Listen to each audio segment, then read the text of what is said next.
Chapter 3 Edmund and the Wardrobe. Lucy ran out of the empty room into the passage and found the other three. "It's all right," she repeated. "I've come back." "What on earth are you talking about, Lucy?" asked Susan. "Why," said Lucy in amazement, "haven't you all been wondering where I was?" "So you've been hiding, have you?" said Peter. "Poor old Lou. Hiding and nobody noticed. You'll have to hide longer than that if you want people to start looking for you." "But I've been away for hours and hours," said Lucy. The others all stared at one another. "Batty," said Edmund, tapping his head. "Quite batty."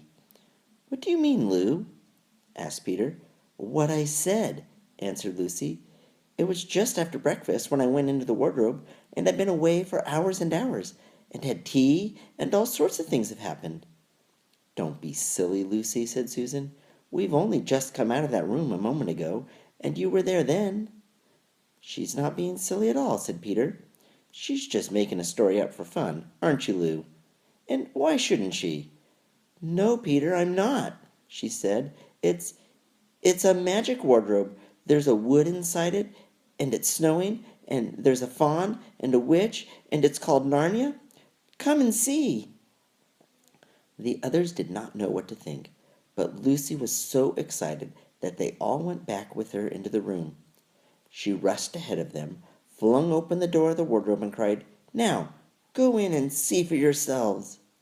"Why, you goose," said Susan, putting her head inside and pulling the fur coats apart. "It's just an ordinary wardrobe. Look, there's the back of it."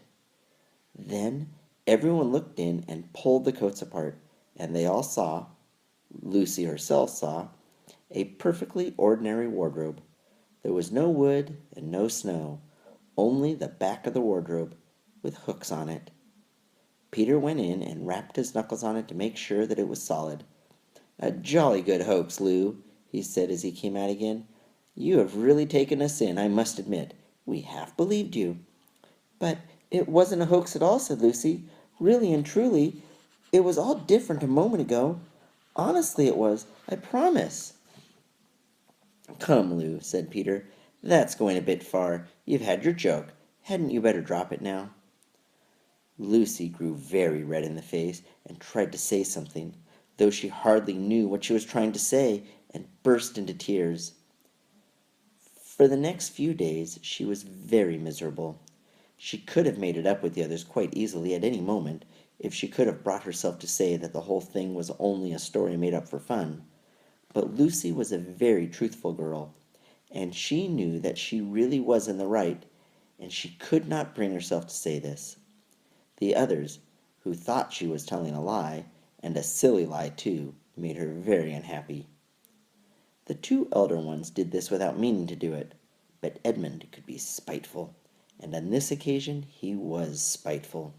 He sneered and jeered at Lucy and kept on asking her if she'd found any other new countries in the cupboards all over the house. What made it worse was that these days ought to have been delightful. The weather was fine, and they were outdoors from morning to night, bathing, fishing, climbing trees, birds nesting and lying in the heather. But Lucy could not properly enjoy any of it, and so things went on until the next wet day. That day, when it came to the afternoon and there was still no sign of a break in the weather, they decided to play hide and seek. Susan was it, and as soon as the others scattered to hide, Lucy went to the room where the wardrobe was. She did not mean to hide in the wardrobe, because she knew that would only set the others talking again about the whole wretched business. But she did want to have one more look inside it, for by this time she was beginning to wonder herself whether Narnia and the faun had not been a dream. The house was so large and complicated and full of hiding places that she thought she would have time to have one look into the wardrobe and then hide somewhere else. But as soon as she reached it, she heard steps in the passage outside, and then there was nothing for it but to jump into the wardrobe and hold the door closed behind her. She did not shut it properly, because she knew that it is very silly to shut oneself into a wardrobe, even if it is not a magic one. Now the steps she had heard were those of Edmund, and he came into the room just in time to see Lucy vanishing into the wardrobe.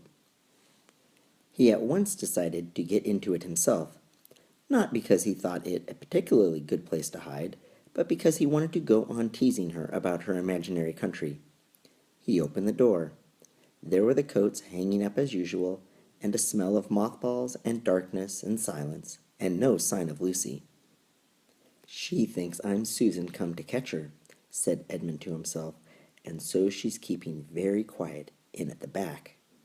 He jumped in and shut the door, forgetting what a very foolish thing this is to do.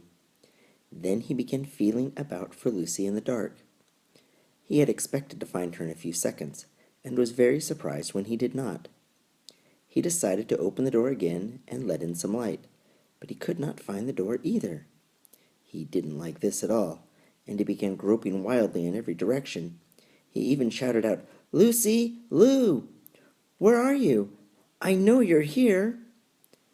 There was no answer, and Edmund noticed that his own voice had a curious sound. Not the sound you expect in a cupboard, but a kind of open-air sound. He also noticed that he was unexpectedly cold, and then he saw a light. "Thank goodness," said Edmund. "The moor must have swung open of its own accord." He forgot all about Lucy and went toward the light, which he thought was the open door of the wardrobe. But instead of finding himself stepping out into a spare room, he found himself stepping out from the shadow of some thick, dark fir trees into an open place in the middle of a wood. There was crisp, dry snow under his feet, and more snow lying on the branches of the trees. Overhead there was a pale blue sky, the sort of sky one sees on a fine winter day in the morning. Straight ahead of him he saw between the tree trunks the sun, just rising, very red and clear. Everything was perfectly still, as if he were the only living creature in that country. There was not even a robin or a squirrel among the trees, and the wood stretched as far as he could see in every direction. He shivered. He now remembered that he had been looking for Lucy, and also how unpleasant he had been to her about her imaginary country, which now turned out not to have been imaginary at all. He thought that she must be somewhere quite close, and so he shouted, "Lucy! Lucy! I'm here too! Edmund!" There was no answer. "She's angry about all the things I've been saying lately," thought Edmund. And though he did not like to admit that he'd been wrong, he also did not much like being alone in this strange, cold, quiet place, so he shouted again, "I say, Lou, I'm sorry I didn't believe you. I see now you were right all along. Do come out. Make it, Pax." Still there was no answer. "Just like a girl," said Edmund to himself, "sulking somewhere and won't accept an apology." He looked round him again and decided he did not much like this place, and had almost made up his mind to go home when he heard, very far off in the wood, a sound of bells. He listened, and the sound came nearer and nearer, and at last there swept into sight a sledge drawn by 2 reindeer. The reindeer were about the size of Shetland ponies, and their hair was so white that even the snow hardly looked white compared with them. Their branching horns were gilded and shone like something on fire when the sunrise caught them. Their harness was of scarlet leather and covered with bells. On the sledge, driving the reindeer, sat a fat dwarf who would have been about 3 feet high if he had been standing. He was dressed in polar bear's fur, and on his head he wore a red hood with a long gold tassel hanging down from his point. His huge beard covered his knees and served him instead of a rug. But behind him, on a much higher seat in the middle of the sledge, sat a very different person, a great lady, taller than any woman Edmund had ever seen.